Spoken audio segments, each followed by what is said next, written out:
Hope you're doing good. Micah back with another video. Back here with my month ends review of the Samsung Galaxy S24 Plus in this beautiful cobalt violet that we like to call Thanos, the inevitable Thanos colored device. I have been thoroughly enjoying my experience since owning this for just over 30 days, if not right on 30 days.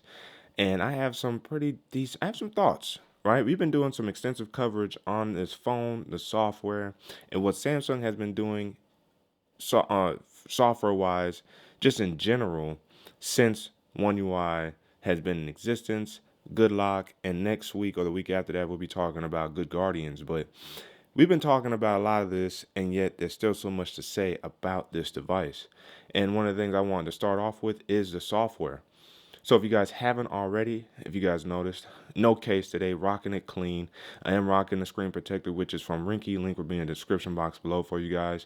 You guys already know I typically don't rock screen protectors or case for that matter, but since owning an iPhone and now rocking this device, I've been very open to trying new things out with cases, and now here with a screen protector on the Galaxy S24 Plus, not on my iPhone, at least as of now. But again, link will be in the description box for you guys for that. So before we get into software, if you guys haven't already, make sure you guys ignite the like button, subscribe to the channel, do the notification bell. It's all free. That way you notice my videos, so you and I can sit back, check, see what's cracking. Now let's get into the video. And what I love about Samsung software is that it has stayed true to what it has been since its inception, which is the ease of use and the plethora of software features. And one of the examples I can give you guys is just with widgets alone, right? So as you guys know, or as you guys can see rather, I'm rocking Samsung's weather widget and Samsung's clock widget. Some of you guys didn't know that was Samsung's own clock widget. But if I wanted to, I press and hold on it. I'm going to remove it. What you can do is press and hold on your home screen, then come down here to widgets. Once you click on widgets, you scroll until you see clock. Once you see clock right there, you click on clock, and now you have options to choose from. You have an alarm style clock, you have a digital clock, and you have an analog clock, ending with the dual clock.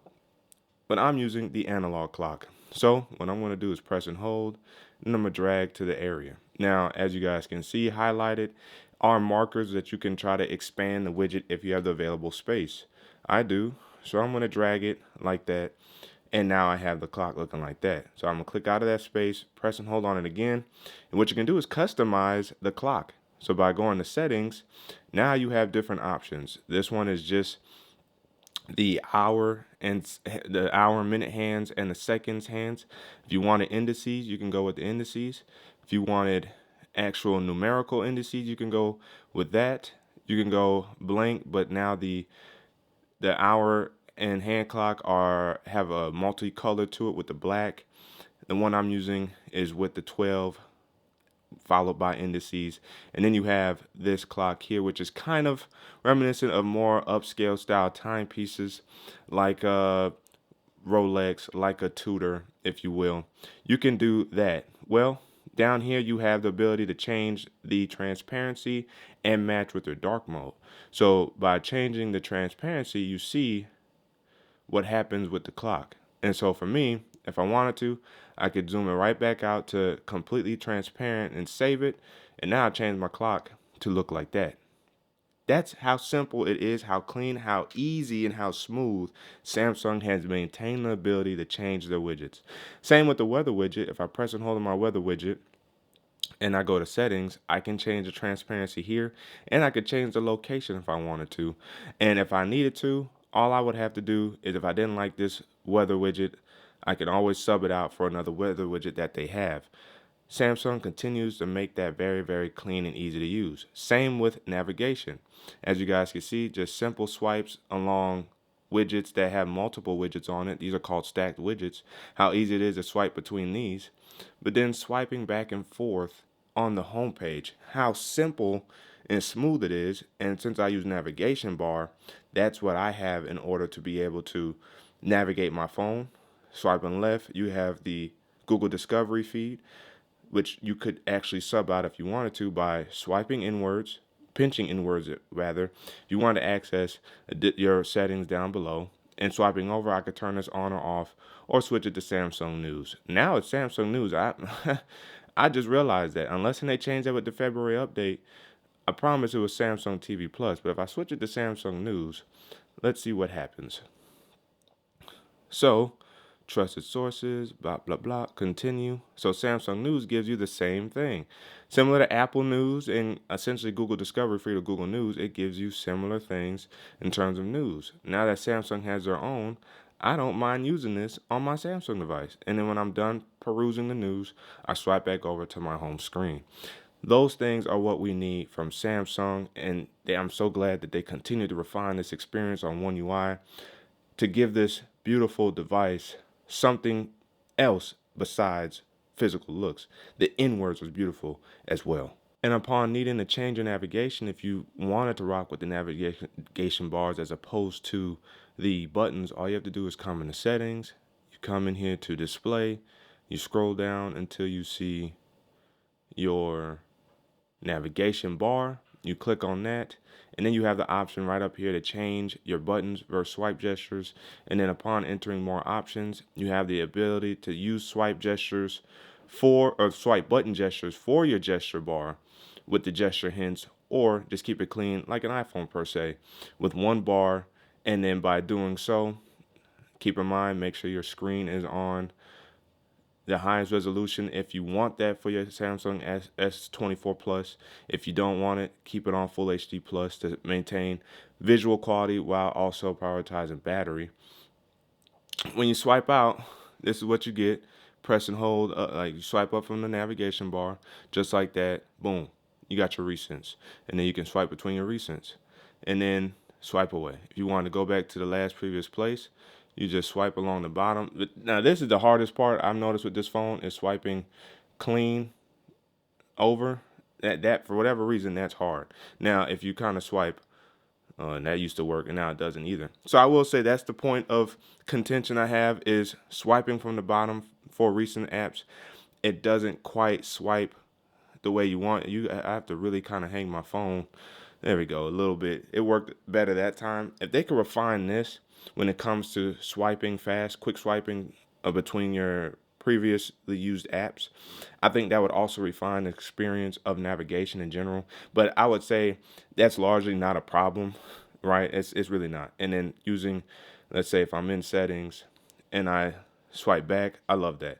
What I would like to see from Samsung when it comes to that back button is maybe make it invisible, or you don't have to see the actual arrow.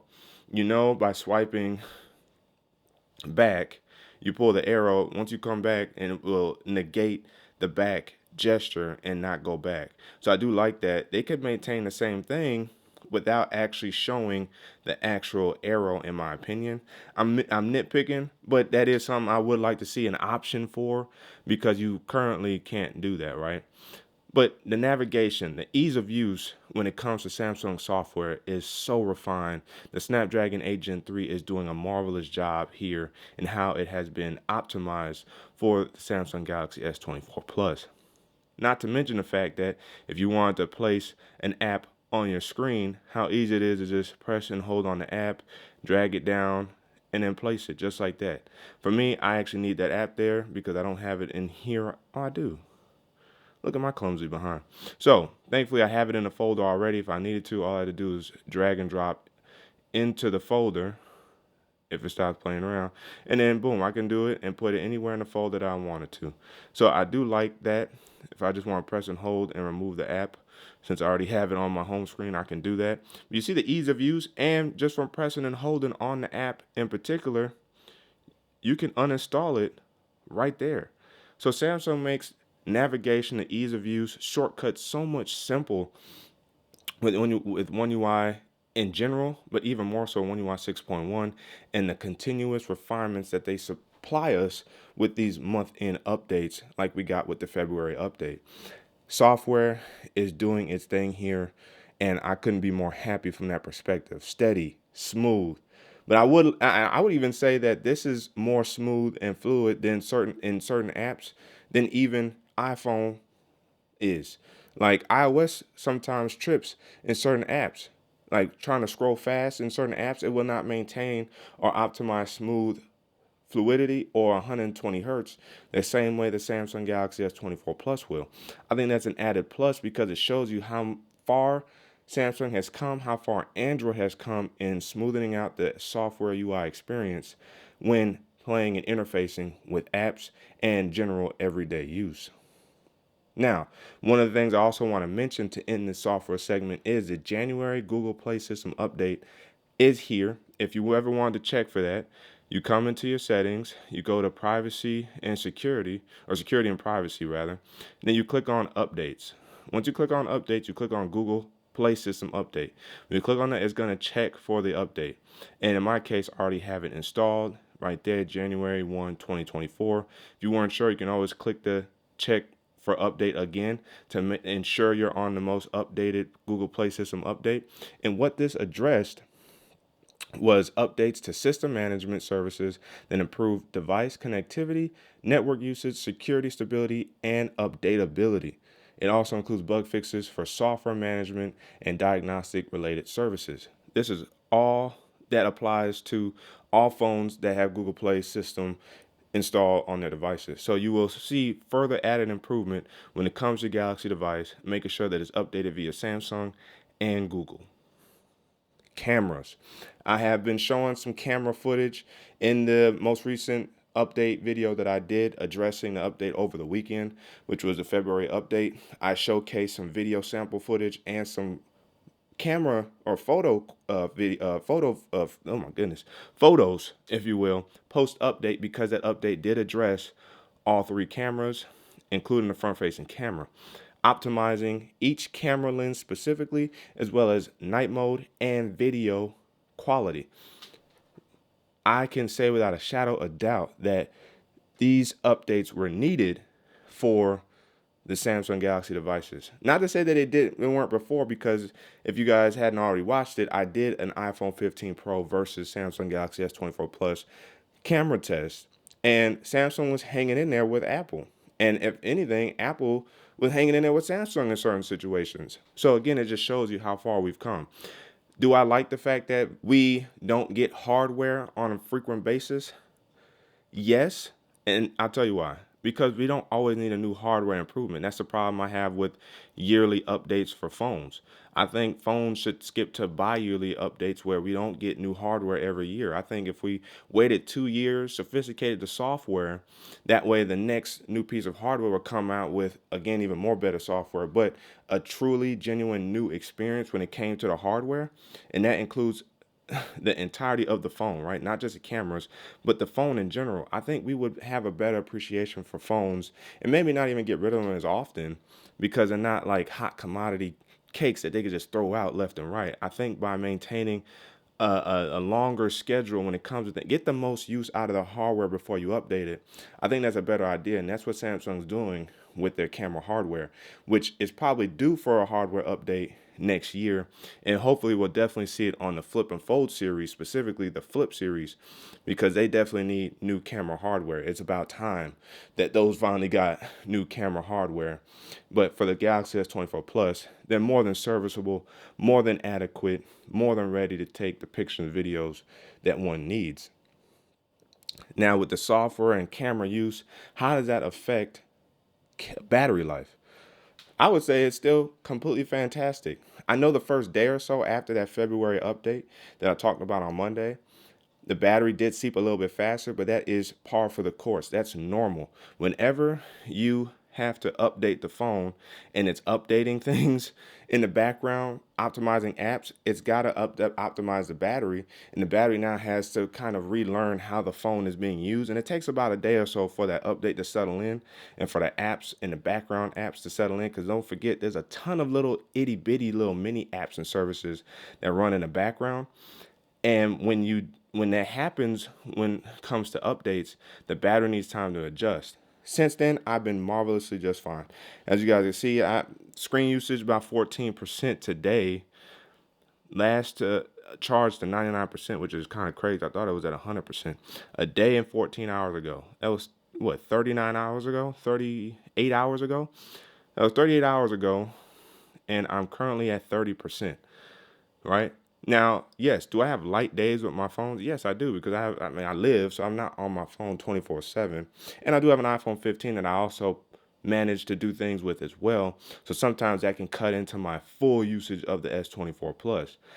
But even if that was the case, you're talking about almost going on 2 days, which I'll probably get out of this by the end of today before I put it on the charger. I can probably get another 14 hours out of this. My bad. 10 hours. I only need another 10 hours. I can get another 10 hours out of this device before I have to put it on the charger. This still speaks to how well Samsung has optimized their standby times and overall use, because again, as long as you're not purposely trying to drain your battery will last just fine. No matter what you're doing on your device, the phone will last the way it needs to.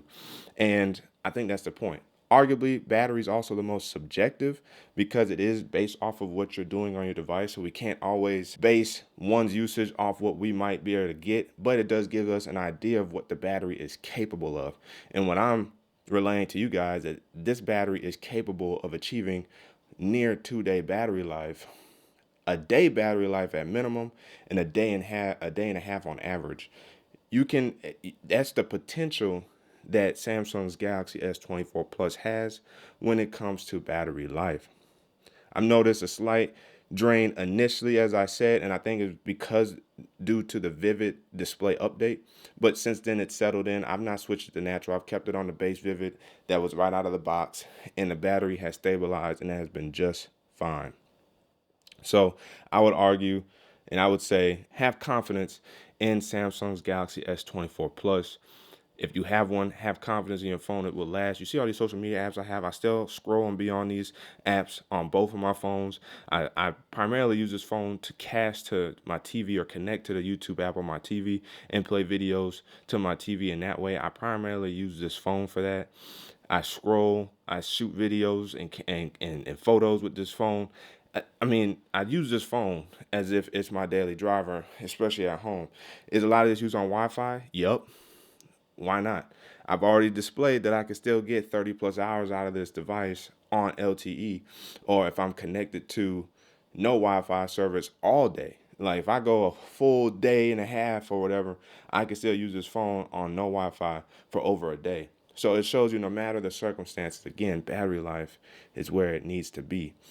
And when you couple good software behind good cameras that do not seep away at the battery life in a beautiful package like that is this hardware that we get here. This purple is stunning.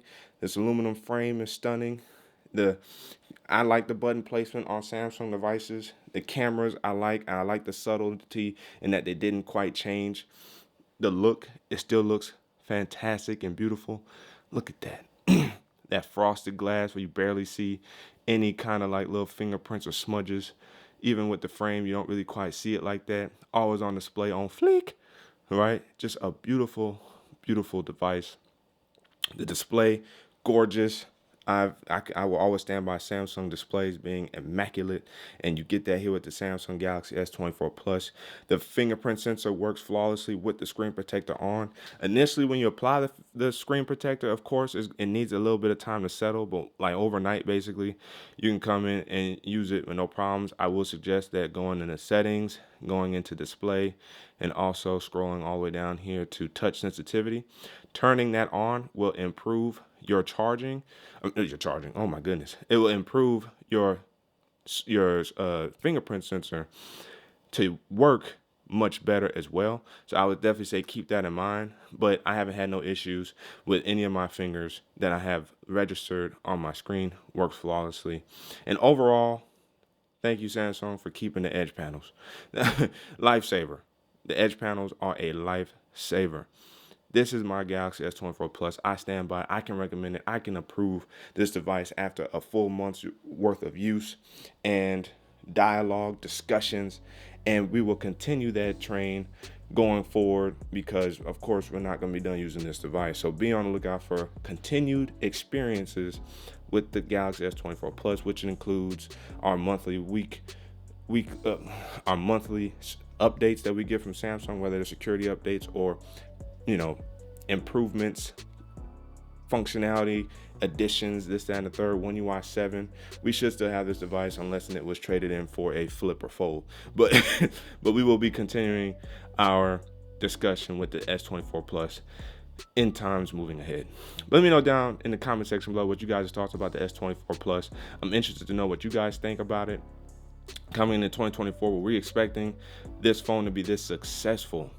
The comment section is open for discussion. Don't forget, Rinky Screen Protector is in the link description box for you guys. The preview for next week is going to be iPhone, or basically iOS coverage. So you're talking about iOS 17.4, potentially watchOS 10.4, and iPad OS 17.4. Those coverages. My many months later review of the iPad Pro will probably be next week as well, and potentially some cases. We'll see how the chips may fall, but that's a preview into what's going to take place next week. Hope you guys enjoy your weekend. But again, as always, if you guys haven't already, make sure you hit the like button, subscribe to the channel, hit the notification bell. That way you can see my videos. So you and I can sit back, relax, see what's cracking. It's all free. It's your man Micah signing out until the next video. Wait for